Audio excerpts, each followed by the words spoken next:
আসসালামু আলাইকুম রহমতুল্লাহ। বন্ধুরা, ওহুদের যুদ্ধে যে মর্মান্তিক ঘটনা ঘটেছিল, অনেক সাহাবী শহীদ হয়েছিলেন সেই জায়গা। আসসালামু আলাইকুম রহমতুল্লাহ।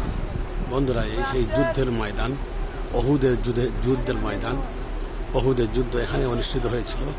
সেই পাহাড়ও দেখুন,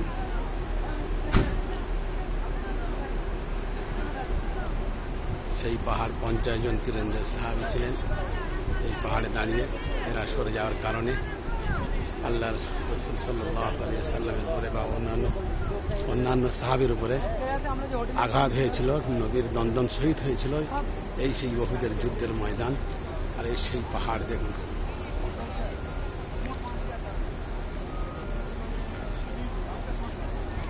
প্রত্যেকেই দেখুন আর শেয়ার করুন।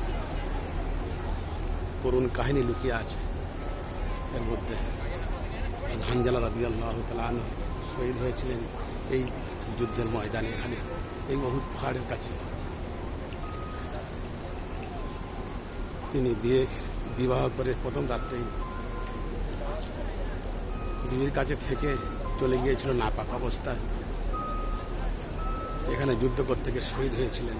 সেই হানজালা রাদিয়াল্লাহু তাআলা আনহুর লাশ আসমানে তোলা হয়েছিল এই ওহুদের যুদ্ধের ময়দান থেকে।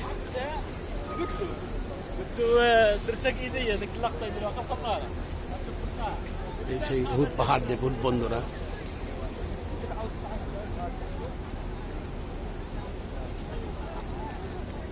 পঞ্চাশ জন তীরন্দাজ সাহাবী এখানেই ছিল, এই পাহাড়টার উপরে দেখুন।